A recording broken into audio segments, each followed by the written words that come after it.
কারীমে কত সুন্দর করে ওয়াজ করে দিলেন। আল্লাহ বলেন লা ইন শাকারতুম লা আযীদান্নাকুম।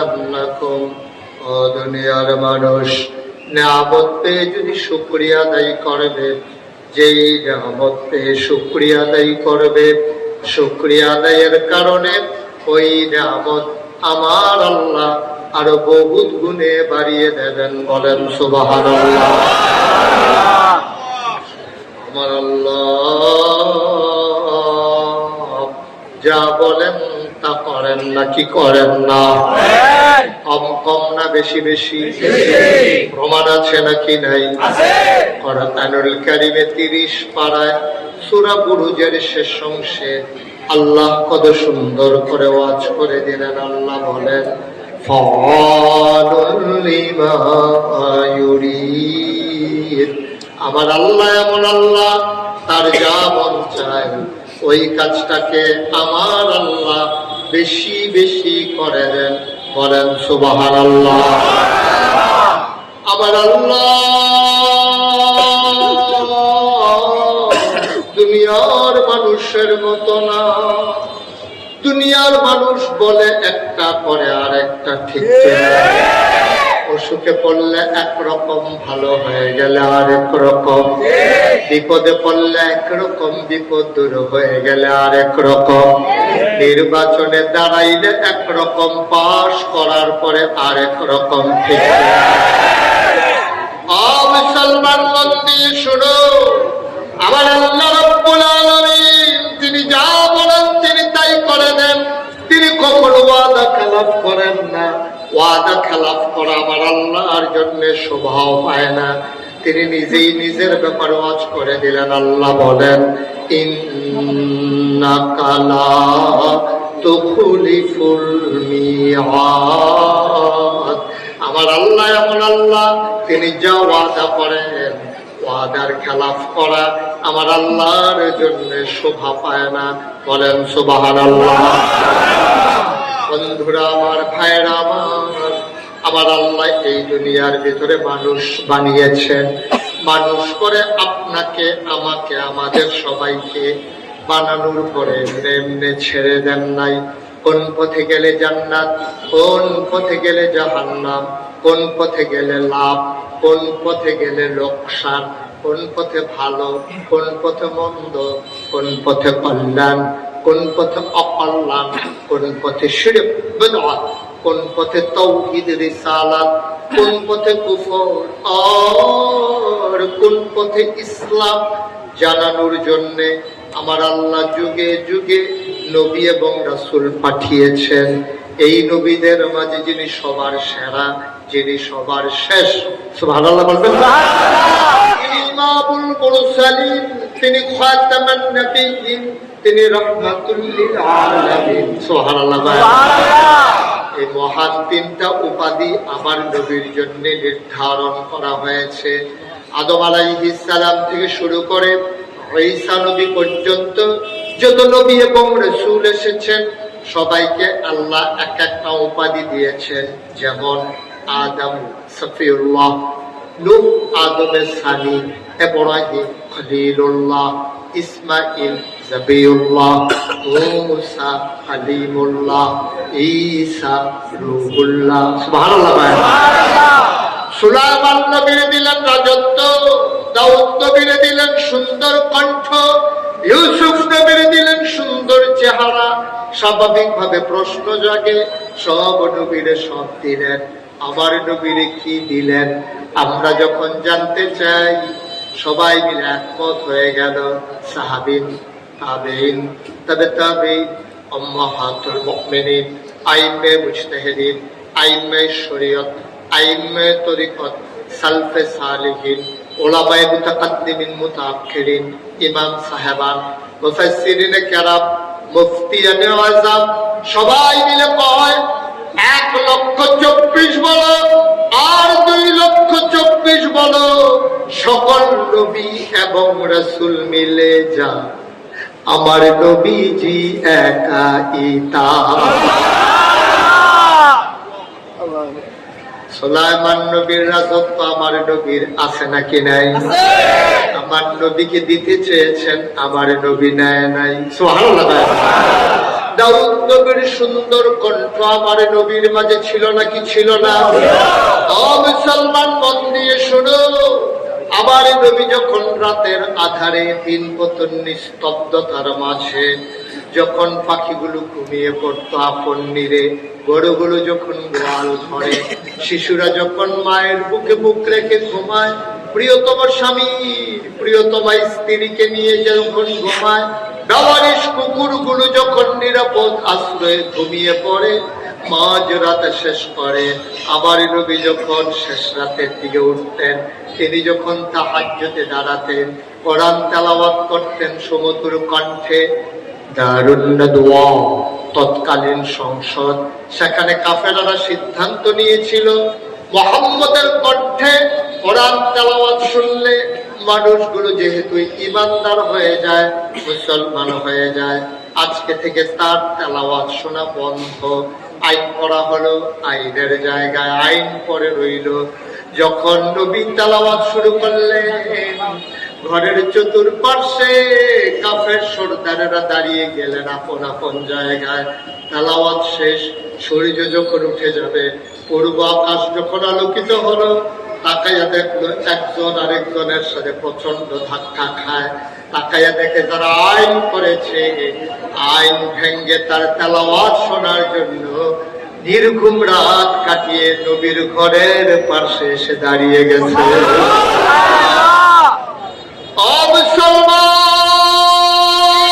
মুসলমান, মন দিয়ে শুনো রে ভাই, সকল নবী এবং রাসূল মিলে যা, আমার নবীজি একা ইতা। সুবহানাল্লাহ।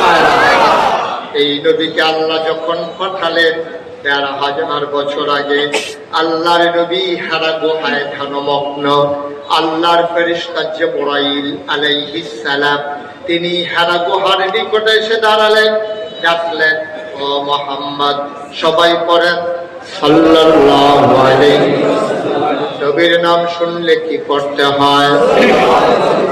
২-১ না ১২ বার, ২-১ দিন না প্রতিদিন, ২-১ সপ্তাহ না প্রতি সপ্তাহ, ২-১ মাস না ১২ মাস, ২-১ বছর না সারা জীবন আমরা পড়ব সাল্লাল্লাহু আলাইহি ওয়াসাল্লাম।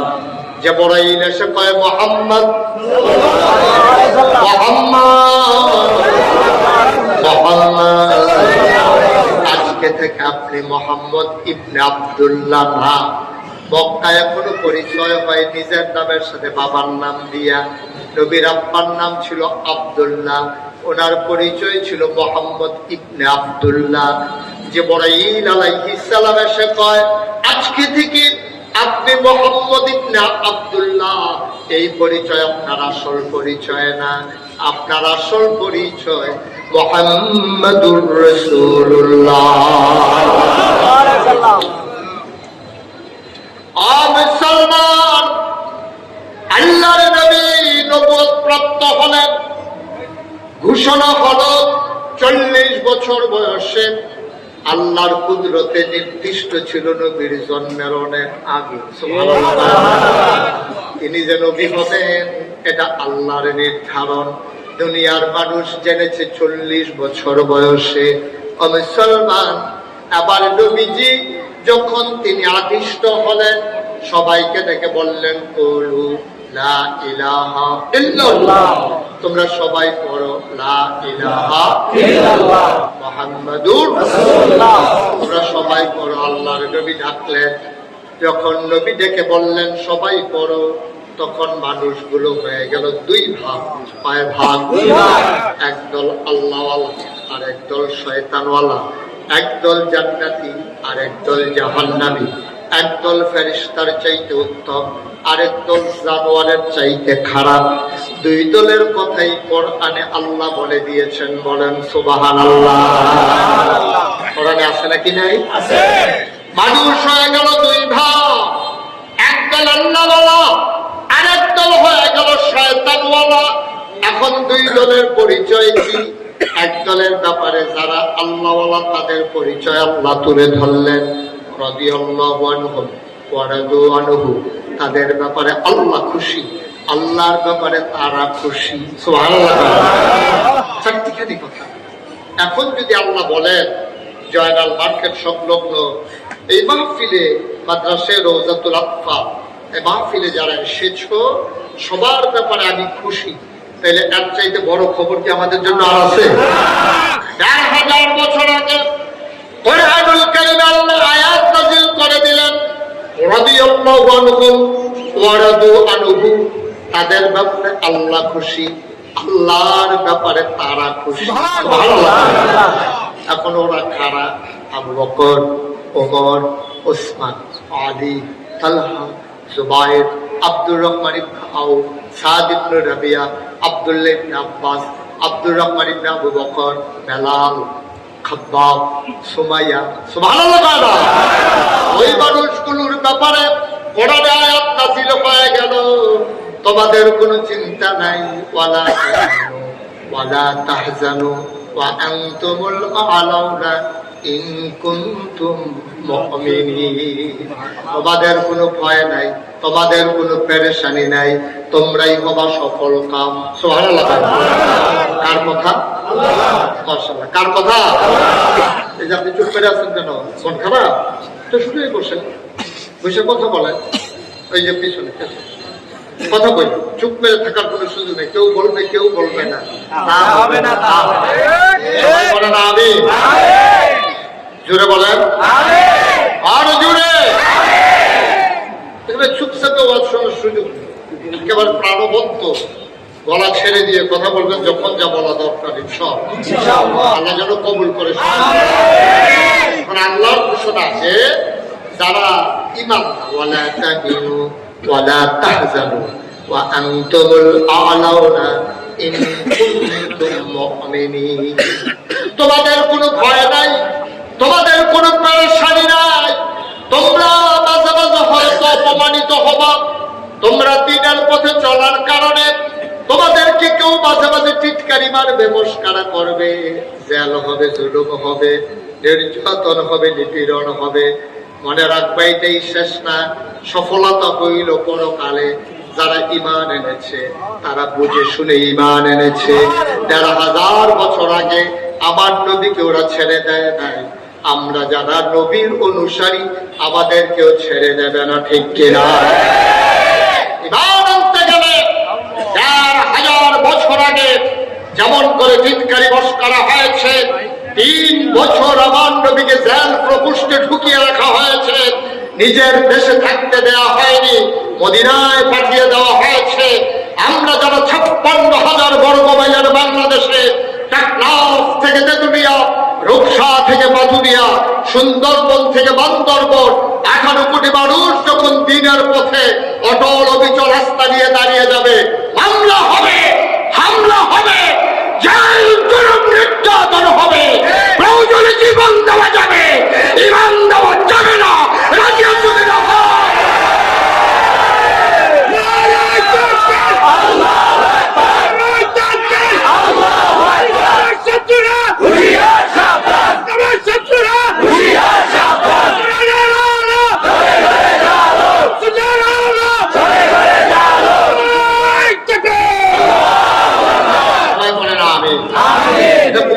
আমরা ইমানদার হয়েছি, ঠিক কিনা বলেন? ইমানদার মানে হচ্ছে আপনি প্রয়োজনে পারলে নামাজ পড়বেন, নাইলে নাই। আপনি কাদার ভিতরে বাইকটা যেমনি কাদার ভিতরে ভেতরে থাকে আপনি এমন করে কাটিয়ে দেবেন জিন্দেগি। এটা মুমিনের জিন্দেগি না, কারণ মুমিন জানে তার এক হাতে থাকবে তাসবিহ আর এক হাতে থাকবে তলোয়ার। যখন প্রয়োজন তাসবিহ পড়বে, যখন প্রয়োজন তলোয়ার চালাবে। বাইরে কোনো ইমানের জিন্দেগি নাই, এমনি এমনি জান্নাত পেয়ে যাবেন, এই আশা পয়সা থেকে লাভ নেই। আপনি বলবেন আমি ইমানদার, আপনাকে পরীক্ষা করা হবে না, এই চিন্তারও দেখবেন। মুসলমান মন দিয়ে শুনো, আল্লাহ রাব্বুল আলামিন আবার তাদের ব্যাপারে সুসংবাদ দিলেন।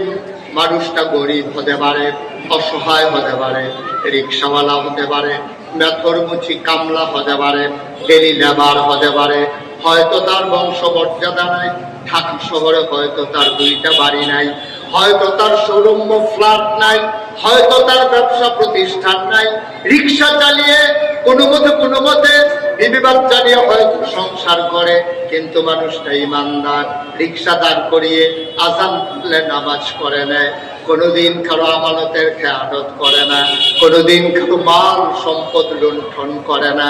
রিক্সায় যদি টাকার পটলাটাও ফেলে যায়, খুঁজে খুঁজে মানুষটারে বের করে ওই রিক্সাওয়ালা টাকার পটলা ফেরত দিয়ে আসে, এমন উদাহরণ আছে নাকি না?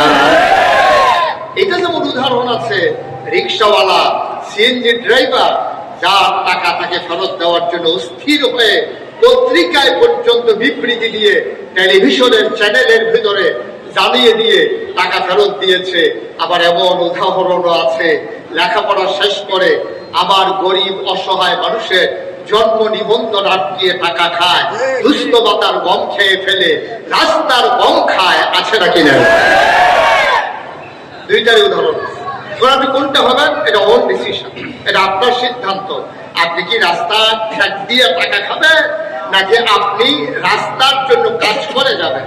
আপনি কি মানুষের নিরাপত্তা বিধান করবেন, নাকি মানুষের জীবন আপনার কারণে বিতসন্ত্রস্ত হয়ে যাবে? এটা আপনাকে ডিসিশন নিতে হবে। আপনি 2টার একটা হতেই পারেন, হয় জান্নাতি নতুবা জাহান্নামী। যারা জান্নাতি তারা 1000 বছর আগে এই মানুষগুলো ছিল বড় বড় বেদইন, যাযাবর, মূর্খ, সভ্য।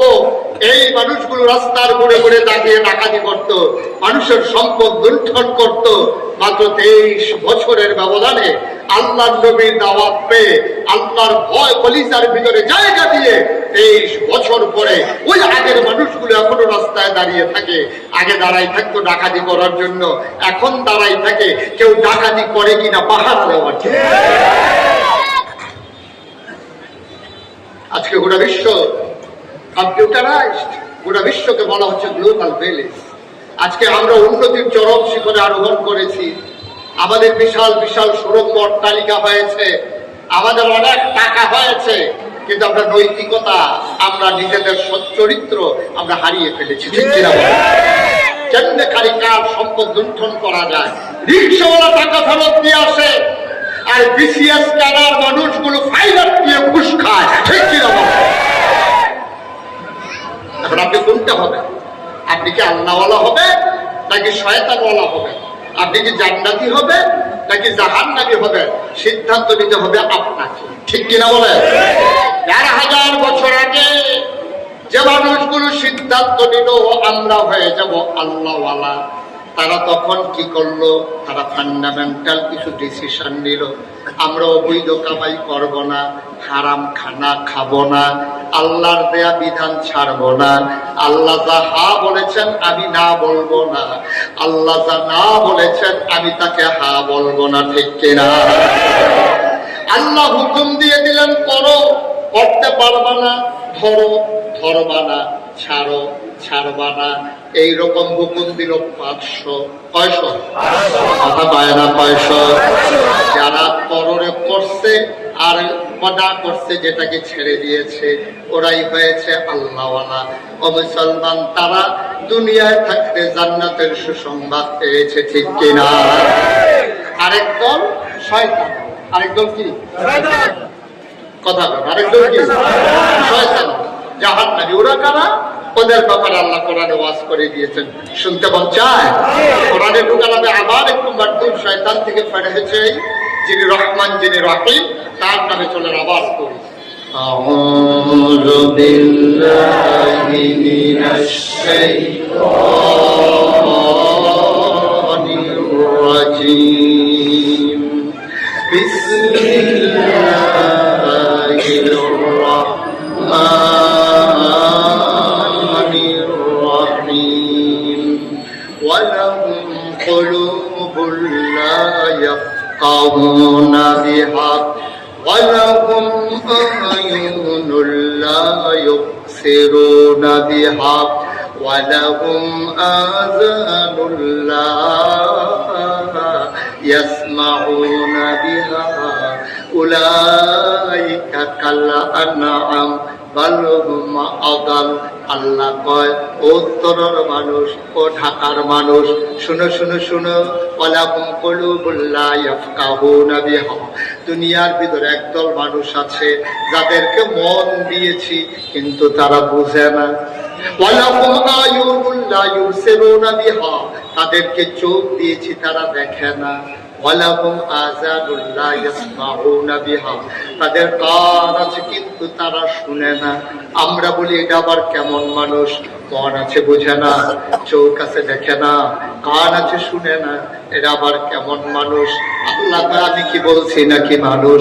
উলাইকা কাল আনআম, সুবহানাল্লাহ, উলাইকা কাল আনআম। মন থাকার পরে যে বুঝে না, চোখ থাকার পরে যে দেখে না, কান থাকার পরে যে শুনে না, উলাইকা কাল আনআম, ওরা হলো চতুষ্পদ জানোয়ারের মতো। আমরা বলি আল্লাহ ওরা কি জানোয়ার? আল্লাহ কয় না, বালুহুম আদাল, এটা জানোয়ারের চাইতে আরো খারাপ। ঠিক কিনা? এরকম আছে নাকি নাই? তাইলে ওরা কারা? আবু জেহেল, আবু লাহাব, উতবা, শাইবা, মুগীরা। সুবহানাল্লাহ বলবেন না?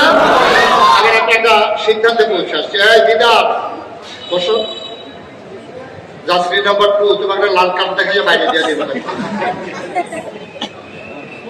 হ্যাঁ, বুঝেই নাই কার মাহফিল হয়েছে। বইয়া যাও, নড়াচড়া করো। নতুন না, বয়স তো কম তো, নতুন। আমিন বলেন। জুড়ে আরো জুড়ে। তাহলে এক দল হলো আবু বকর, উমর, ওসমান, আলী। আরেক দল হলো আবু জেহেল, আবু লাহাব, উতবা, শাইবা। আমরা কোন দল? আবু বকর। আমরা আবু বকর, উসমান, আলীর দল। তাইলে আবু বকর, ওমর, ওসমান, আলী গেছে ১৫০০ বছর আগে।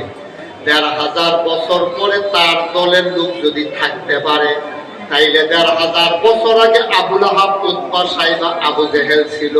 তার দলের লোক আছে নাকি না? Okay fine. তাহলে আবু বকরের পক্ষের লোক যেমন আছে, ওই দলের লোক যেমন আছে, আবু জেহেলের পক্ষের লোকও আছে। কারণ বংশধর ওই থেকেই শুরু হয়েছে। তাহলে আবু বকর, উমর, ওসমান, আলীর বংশধর আমরা। আমাদের গায়ের ভিতরে আবু বকর, উমরের রক্ত। ঠিক কি না? আবু জেহেল, আবু লাহাব, উতবা, শাইবা, মুগীরা, ওরা কারা? জানতে মন চায় না? ওরা কারা? যারা আবু জেহেল, আবু লাহাব, উতবা, শাইবা, মুগীরা। আমরা তো আবু বকর, উমর, ওসমান, আলীর দল। যারা কাফেরের দল, ওরা কারা? এখন এই বাংলাদেশে আছে শতকরা ৯০ জন, ৯২ জন মুসলমানের দেশে। আলেম ওলামারে নিয়ে টিটকারি মারে, মুসলমানের বিরুদ্ধে কথা কয়, মস্কারা করে। আছে নাকি না? ১,০০০ বছর আগে যারা নবীর বিরোধিতা করেছে, সাহাবায়ে কেরামকে টিটকারি মেরেছে, যারা তাদেরকে হত্যা করেছে, আজও সেই দল আছে যারা এখনো গায়ের ভিতরে ইসলামের নাম শুনলে জলুনি আসে, চুলকানি হয়। আলেম ওলামা দেখলে টিটকারি মারে। ঠিক কিনা বলো? মাদ্রাসা দেখলে টিটকারি মারে। কয় এত মাদ্রাসা যে হইছে, আর কবরে কিয়ামতের লক্ষণ। এত বেশি মাদ্রাসা হওয়া লাগে। এই যে ভাইরা এদিকে একটু আওয়াজটা বন্ধ করাইতে, আওয়াজটা বন্ধ করাইতে হবে তো। ঠিক আছে, তো মাদ্রাসা বেশি হওয়া এটা কিয়ামতের লক্ষণ না? আরে আগে পুরো এলাকায় ১-২টা মাদ্রাসা ছিল না, এখন বিল্ডিং এ শুধু মাদ্রাসা আর মাদ্রাসা। তোমার কাছে কিন্ডারগার্টেন স্কুলগুলোর কথা নজরে পড়ে না, যেখানে মুসলমানের বাচ্চাগুলারে সকালবেলা হাফ প্যান্ট পরাইয়া, তারপরে শার্ট গায়ে দেওয়াইয়া, টাই পরাইয়া, যেখানে মুসলমানের বাচ্চাদেরকে পড়ানোর কথা ছিল আউযুবিল্লাহ বিসমিল্লাহ, সেই জায়গায় যে পড়া টুইঙ্কেল টুইঙ্কেল, ওইটা ভালো লাগে না? ঠিক কিনা কও? স্কুল নিয়ে কোনো ষড়যন্ত্র নাই, কলেজ ইউনিভার্সিটি নিয়ে কোনো ষড়যন্ত্র নাই। ষড়যন্ত্র সব হচ্ছে মাদ্রাসাগুলোকে নিয়ে। ঠিক কিনা? আলেম ওলামাকে দিয়ে টিটকারি মস্কারা, হুজুর হাইটে গেলেও টিটকারি মস্কারা। আবার মনে রাখতে হবে, যদি ঈমানি চেতনা উদ্বুদ্ধ হতে যাও, যদি ওই কিয়ামতের ময়দানে আসামির কাঠ গড়ায় না দাঁড়িয়ে জান্নাতের অভিমুখে যেতে চাও, যদি আল্লাহওয়ালা হিসাবে নিজেকে পরিচয় দিতে চাও, তাহলে বাপ হিসাবে তোমার দায়িত্ব ছেলেকে ধনী বানাই দেওয়া না, তোমার দায়িত্ব ছেলেকে ডাক্তার ইঞ্জিনিয়ার বানানো না। ডাক্তার ইঞ্জিনিয়ার বানানো দোষের না, কিন্তু এটা দায়িত্বের আওতায় পড়ে না। তোমার প্রকৃত মূল দায়িত্ব হচ্ছে সন্তানকে মুসলমান হিসেবে গড়ে তোলা, ঠিক কি না? তোমার সন্তানকে আল্লাহ চিনাই দেওয়া, তোমার সন্তানকে নবী চিনাই দেওয়া, তোমার সন্তানকে কোরআনের বাণী শিখাই দেওয়া, তাকে কলমা মুখস্থ করাই দেওয়া, এইগুলো ছিল তোমার মূল দায়িত্ব। কিয়ামতের ময়দানে একটা বাবাকেও আল্লাহ জিজ্ঞেস করবে না তোমার ছেলে ডাক্তার হলো না কেন, তোমার ছেলে ইঞ্জিনিয়ার হলো না কেন।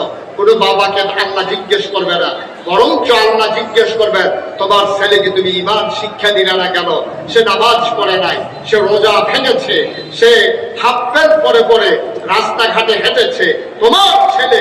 হ্যাঁ, আপনি খেয়াল করে দেখছেন, আরে বেটা যেই দত্ত ছুট্টু এই 7-8 বছর বয়স, তার হাফ প্যান্ট পরা যেন তার হাফ প্যান্ট তাড়াতাড়ি ঘুরতে সুবিধা হয়, তাহলে গোসল টোসল করাইতে প্রস্রাব পায়খানায় সমস্যা, এই জন্য তারা হাফ প্যান্ট পরে। আর আমি দেখি যে সব আমরা মনে করি বুদ্ধিমান হয়েছে, সব ফোকা একেবারে ভরে যাইতেছে বাংলাদেশ।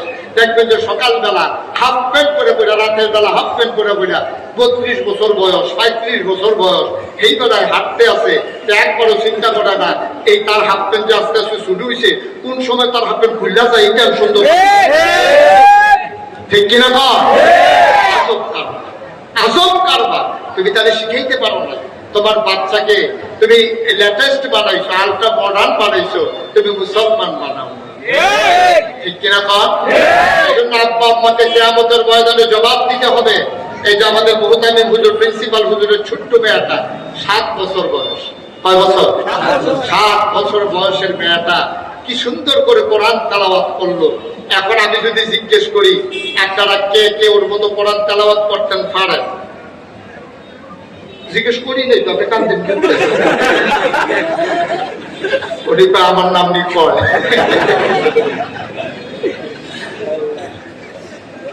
পারবো না, আমরা অনেকেই পারবো, ঠিক কিনা? কর আমরা অনেক কিছু পারি, কিন্তু আমরা দিনটা বুঝি নাই, আমরা ইসলাম বুঝি নাই, কোরআন পারি নাই। এই জন্য রওজাতুল আতফাল, বাংলাদেশের রওজাতুল আতফাল এই এলাকায় অবদান রেখে যাচ্ছে।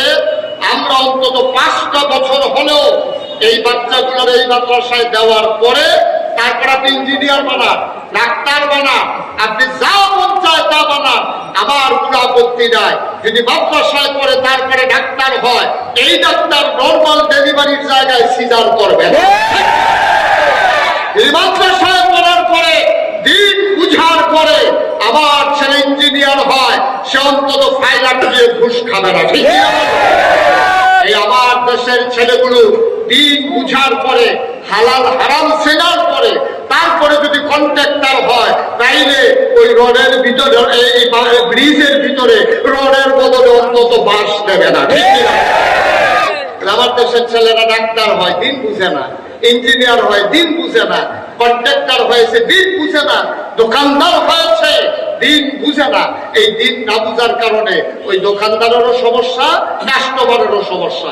দোকানদার চিকনদার কোটাবে লাখখানে করে বিক্রি করে, আর কাস্টমারে কয় ঠিক আছে বিক্রি করছো, যখন বাকি নিয়ে এমন ঘুরানো, দুইটাতেই সমস্যা। এই যে বাকি নিয়ে যে টাকা দিয়ে দেওয়া লাগে না, এই যে আল্লাহর কাছে জবাব দেওয়া লাগে, এটা সে বুঝে নাই। আর দোকানদার বুঝে নাই ওজনে কম দেওয়া যায় না, চিকন ডাল মোটা ডাল একসাথে মিলিয়ে বিক্রি করা যায় না। না বুঝার কারণ হলো ইমানদার না হওয়া, ঠিক কিনা? আপনি যদি বুঝতেন আমি যেমন করে দোকানের কাস্টমারকে ফাঁকি দেই, কেউ দেখুক আর না দেখুক, একজন দেখেন তিনি কে। আমি আল্লাহরে দেখাইয়া এমন করে ফাঁকি দিতে পারি না। এই চিন্তা যদি আপনার থাকতো, কোন দোকানদার তার কাস্টমারকে ঠকাইতো না, ঠিক কিনা? আমি দোকান বাকি নিয়েছি, আমি বাকি খেয়েছি, বেতন পেলে টাকা পেয়ে দেব, এই যে ওয়াদা করলাম, কেউ শুনুক আর না শুনুক, কে শুনেন? শুনে ওয়াদা করেছেন। আপনার কলিজার ভিতরে যদি আল্লাহর ভয় থাকতো, তাইলে কোনদিনও আপনি মাস শেষে টাকা না দিয়া ঘুরাইতে পারতেন না, ঠিক কিনা? আজকে আমার সাথে সারাদিন ছিলেন, আমার দরবারে বিশিষ্ট খাদেম, উনি আমাকে দুঃখ করে বললেন যে হুজুর টাকা পাই, আমি ওর কাছে টাকা পাই, আমি যেমন করে খুঁজতেছি, আমি একটু বলছি যে ভাই তোমার কাছে যদি আমি 10 লাখ টাকা পাই, তুমি প্রয়োজনে 5 লাখ দাও, তারপরেও তুমি আমার টাকাটা দিয়ে দাও। হুজুর মনে হয় যেন আমি তার কাছে ভিক্ষা চাইতেছি, এমন অনুনয় বিনয় করে চাওয়ার পরেও টাকাটা আমি ফেরত পাচ্ছি না। আমি বললাম না পাওয়ার একটাই কারণ, তার কলিজার ভিতরে আল্লাহর ভয় নাই, ঢেলে দে লুটে পুটে খাই। ঠিক কিনা বলো?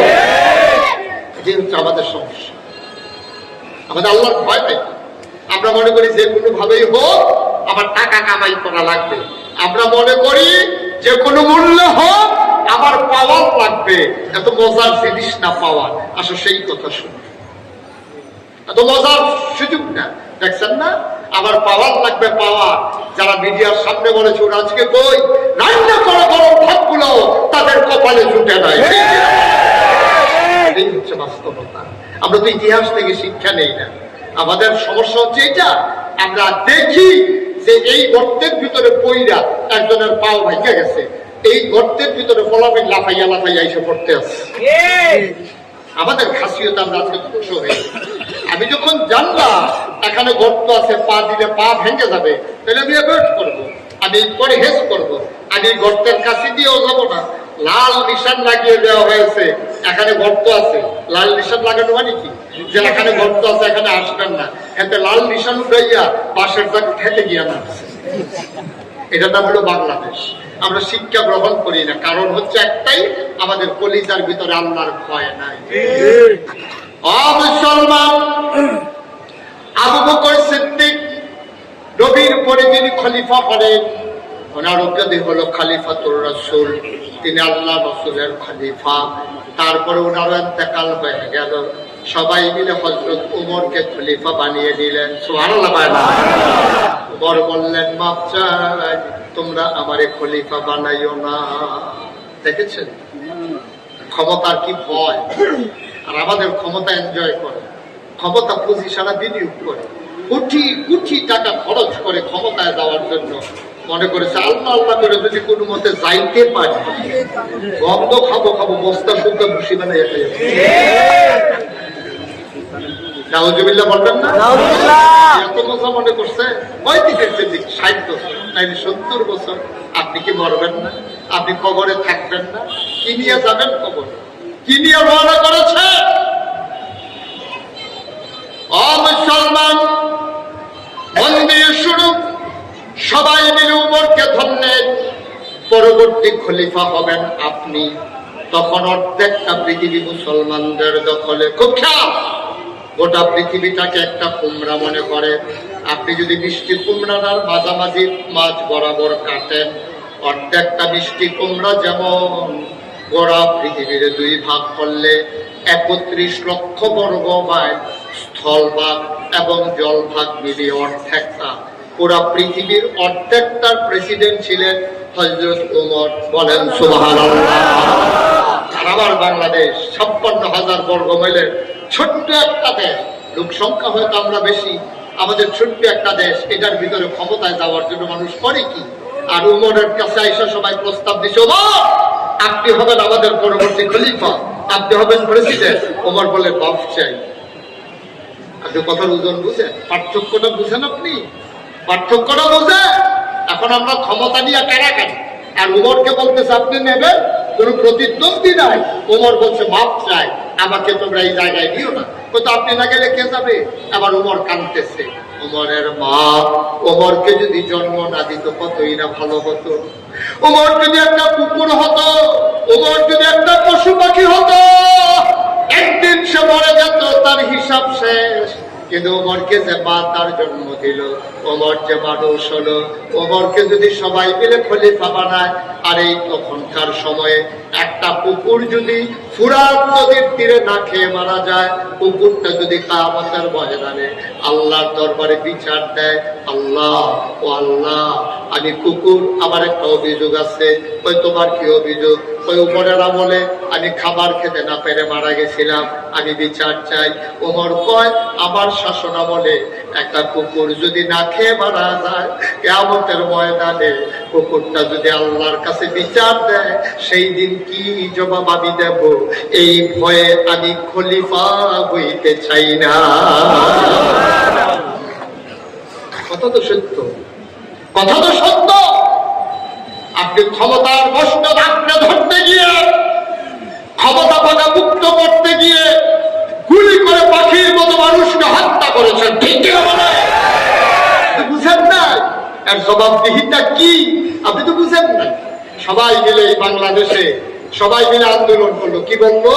দফা 1 দাবি 1 পদত্যাগ পদত্যাগ। কথা বলে কি বলছিলেন আপনারা? দফা 1 দাবি 1 পদত্যাগ পদত্যাগ। কেউ কিন্তু এই কথা বলে নাই দফা 1 দাবি 1 দেশ ত্যাগ দেশ ত্যাগ, এই কথা কেউ বলছিল? সবাই বলছে পদত্যাগ। আল্লাহ জানে না তোমাদের হিসাব আর আমার হিসাব তো এক না।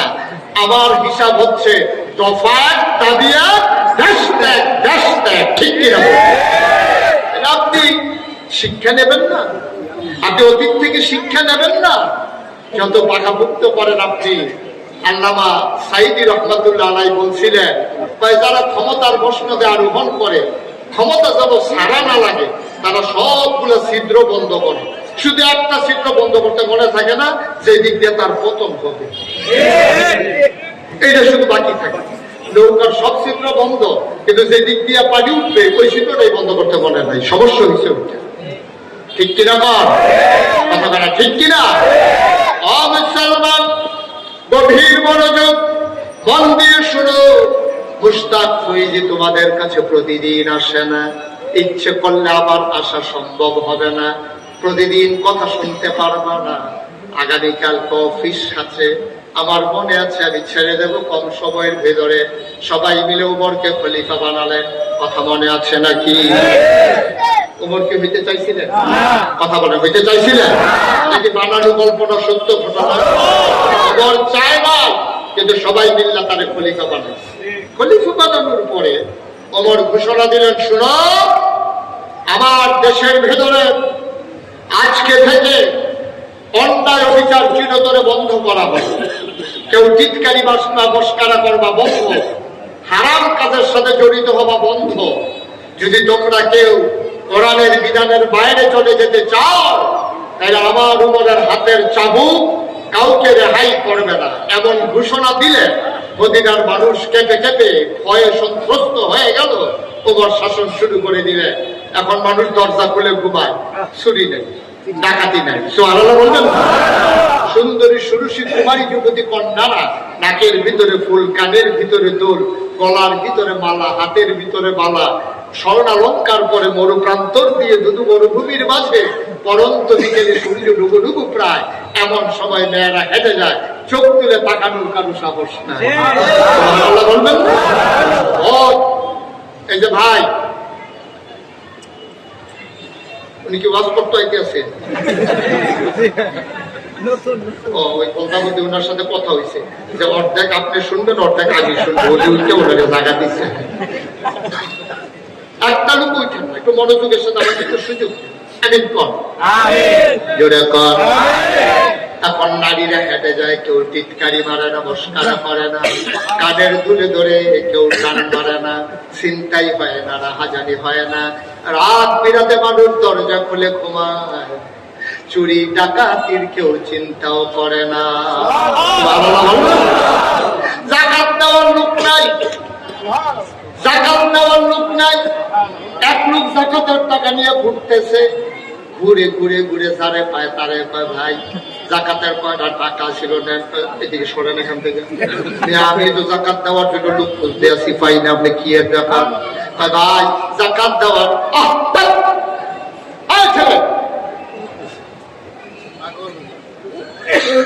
আপনি বসেন। সমস্যা তো হ্যাঁ, তার আপনার কি সমস্যা? আমরা এই দাঁড়াইছি, বুঝে গেলে তো আর এরকম করে না। আমিন কর, জোরে কর, আরো জোরে। এখন জাকাত নেওয়ার মতো লোক নাই, কি আজব দেশ। এক লোক কয়েকদিন ধরে 7 দিন ধরে ঘুরছে, যারে কয় ভাই জাকাতের টাকাটা রাখেন। আমি জাকাত খাবো কি করতে, আমি তো জাকাত দেই। এখন জাকাত আর কেউ নেয় না। ঘুরতে ঘুরতে ঘুরতে ঘুরতে সে ক্লান্ত হয়ে গেছে, সন্ধ্যা হয়ে গেছে। দেখছে একটা ঘর একেবারে অসুন্দর, মাটির ওয়াল করা, খেজুর পাতার ছাউনি দেওয়া। দেখলেই মনে হয় ওরা খুব গরিব। ওই লোকটা করছে কি, অন্ধকারের আগ পর্যন্ত দূরে দূরে ঘুরতেছে। যখন অন্ধকার হইছে, সেই লোক দরজা ধাক্কা দিয়া 1 পোটলা টাকা ঢিল মেরে ঘরের ভিতরে দিয়া কয়, আমার জাকাতের টাকাটা আপনারা রাইখা দিয়া। ঘরের ভিতরের লোক পেছনে পেছনে দৌড়াইয়া কয়, আমি 1 সপ্তাহ ধরে ঘুরতে আসি, মিয়া লোক পাই না। আমিও তো জাকাত দেওই না, তুমি কার কাছে জাকাত দিতে আসছো? দরজা খুলে ঘুমায়, চুরি নাই, ডাকাতি নাই, মানুষের ভিতরে কোনো অশান্তি নাই। এই কথাটা ওই শুধু মদিনার ভিতরে থাকে নাই, কথা চলে গেছে কাফেরের দেশে, কথা চলে গেছে কাফেরের দেশে। পাশে যারা দেশ আছে, মনে করেন উত্তরা, আমি জয়নাল মার্কেট সংলগ্ন, সবাই মিলে আপনারা কমিটি করেছেন, এখানে চুরি হবে না, এখানে ডাকাতি হবে না, মিথ্যা থাকবে না, এই সন্ত্রাস থাকবে না, মেয়েরা নিরাপদে স্কুলে যাবে, মাদ্রাসায় যাবে, কেউ ইফতেজিং করবে না, কারো দোকান বাকি খাইলে কেউ ঘুরাবে না, কোনো সন্ত্রাস থাকবে না। সবাই মিলে মনে করেন মিটিং করলেন, সিদ্ধান্ত হলো রাত জেগে জেগে আমার যুবকেরা লাঠি সোটা নিয়ে পাহারা দেয়। সবাই দরজা খুলে ঘুমায়। আগে জানালা খুলে ঘুমাইতে পারছে না, টান দিয়ে মোবাইল লইয়া গেছে। আর এখন দরজা খুলে ঘুমায়, চুরি চামারি হয় না। এই কথাটা যদি ছড়াই যায়, তখন এই কথাটা শুধু ঢাকার ভিতরে থাকবে না, সারা বাংলাদেশে ছড়ে যাবে। আমি তো কি অন্য মাহফিলে বইলা দেবো, কারণ গেছিলাম উত্তর কি কারবার। সুতরাং শান্তি দেখতেছিল উত্তরে, ঘুরে আসো জয়নাল মার্কেটের পাশে। আমিও তো বলবো এই কথা, মদিনায় যখন এমন শান্তি, এই কথা চলে গেছে কাফেরের দেশে। কাফেরেরা শুই না কই, বেটা ভাত খাইতে ভাত পাই না, আর ওই জায়গা থেকে কুত্তাও না খাইয়া মারা যায় না। একটা একটু দেশটা একটু দেখার দরকার আছে না? সুবহানাল্লাহ বলবো না? কাফের আসছে মদিনা। কাফের কই আসছে? কই আসছে? কই আসছে? কাফের আসছে মদিনা। মদিনার আইসা এক লোকের সাথে দেখা হয়েছে। এক লোকের জিজ্ঞেস করতেছে, ভাই আপনাদের দেশের যে প্রেসিডেন্ট, উনি কই? কে? প্রেসিডেন্ট আমাদের এইসব নাই। তাহলে প্রধানমন্ত্রী? এইসব নাই। রাজা? রাজা তো আগেই নাই। বাদশাহ? এইসব রাজাও নাই, বাদশাও নাই, প্রেসিডেন্টও নাই, প্রধান